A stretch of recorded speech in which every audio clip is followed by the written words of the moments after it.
Pride and Prejudice by Jane Austen. Chapter 10. The day passed much as the day before had done. Mrs. Hurst and Miss Bingley had spent some hours of the morning with the invalid, who continued, though slowly, to mend, and in the evening Elizabeth joined their party in the drawing-room. The loo table, however, did not appear. Mr. Darcy was writing, and Miss Bingley, seated near him, was watching the progress of his letter, and repeatedly calling off his attention by messages to his sister. Mr. Hurst and Mr. Bingley were at the piquet, and Mrs. Hurst was observing their game. Elizabeth took up some needlework, and was sufficiently amused in attending to what passed between Darcy and his companion. The perpetual commendations of the lady either of his handwriting, or on the evenness of his lines, or on the length of his letter, with the perfect unconcern with which her praises were received, formed a curious dialogue, and was exactly in unison with her opinion of each. "How delightful Miss Darcy will be to receive such a letter!" He made no answer. "You write uncommonly fast." "You are mistaken, I write rather slowly." "How many letters you must have occasion to write in the course of the year! Letters of business, too! How odious I should think them!" "It is fortunate, then, that they fall to my lot instead of to yours." "Pray tell your sister that I long to see her face." "I have already told her so once, by your desire." "I am afraid you do not like your pen. Let me mend it for you. I mend pens remarkably well." "Thank you, but I always mend my own." "How can you contrive to write so even?" He was silent. "Tell your sister I am delighted to hear of her improvement on the harp, and pray let her know that I am quite in raptures with her beautiful little design for a table, and I think it infinitely superior to Miss Grantley's." "Will you give me leave to defer your raptures till I write again? At present I have not room to do them justice." "Oh, it is of no consequence. I shall see her in January.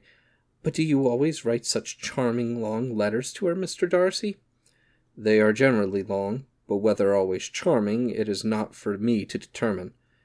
"It is a rule with me, that a person who can write a long letter with ease cannot write ill." "That will not do for a compliment to Darcy, Caroline," cried her brother, "because he does not write with ease. He studies too much for words of 4 syllables. Do not you, Darcy? My style of writing is very different from yours."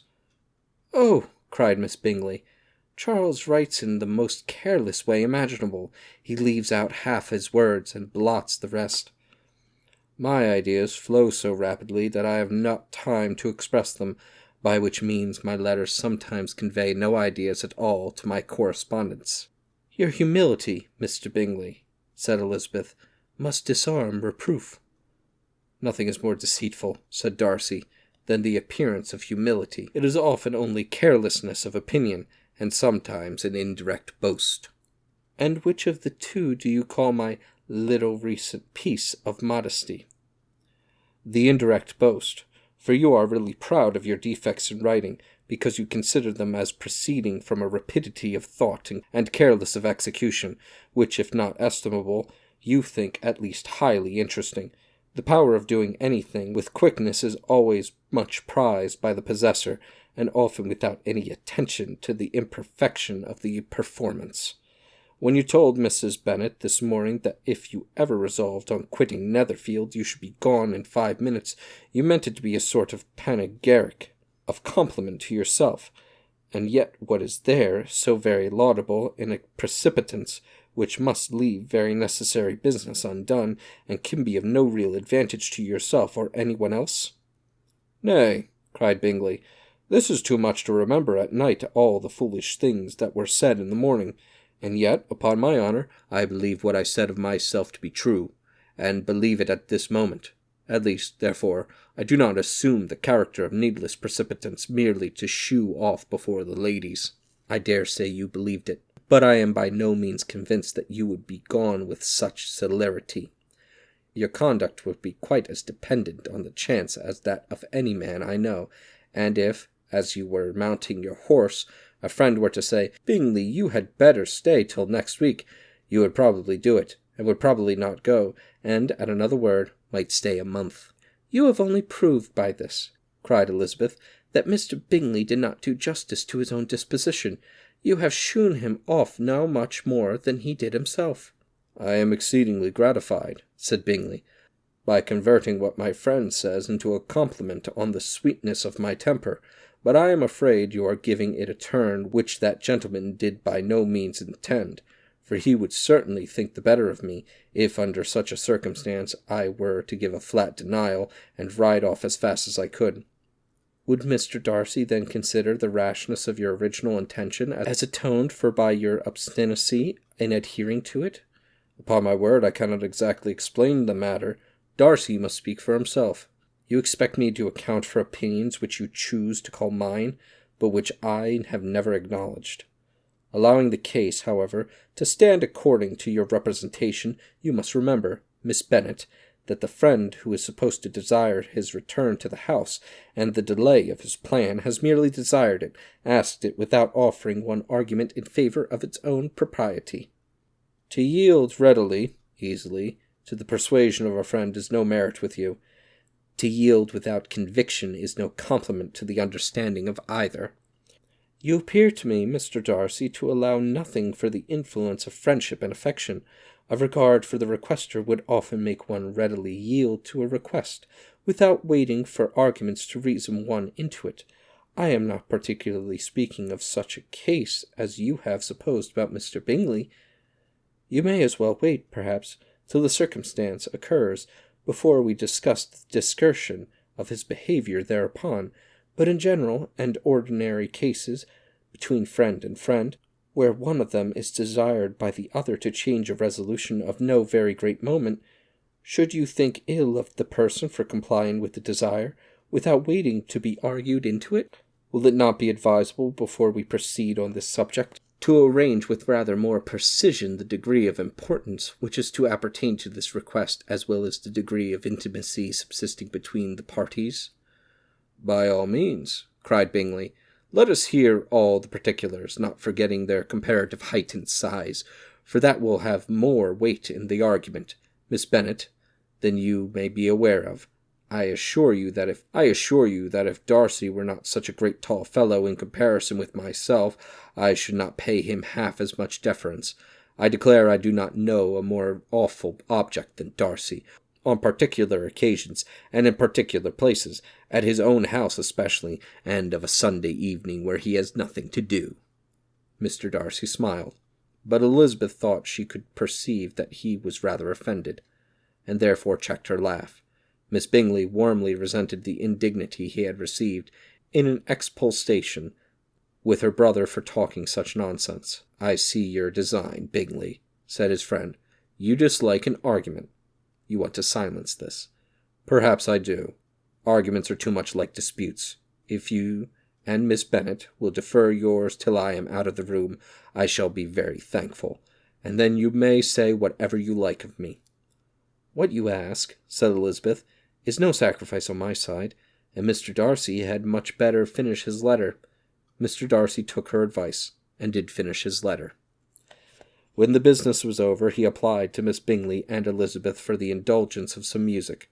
Miss Bingley moved with alacrity to the piano-forte, and after a polite request that Elizabeth would lead the way, which the other as politely and more earnestly negatived, she seated herself. Mrs. Hurst sang with her sister, and while they were thus employed, Elizabeth could not help observing, as she turned over some music books that lay on the instrument, how frequently Mr. Darcy's eyes were fixed on her.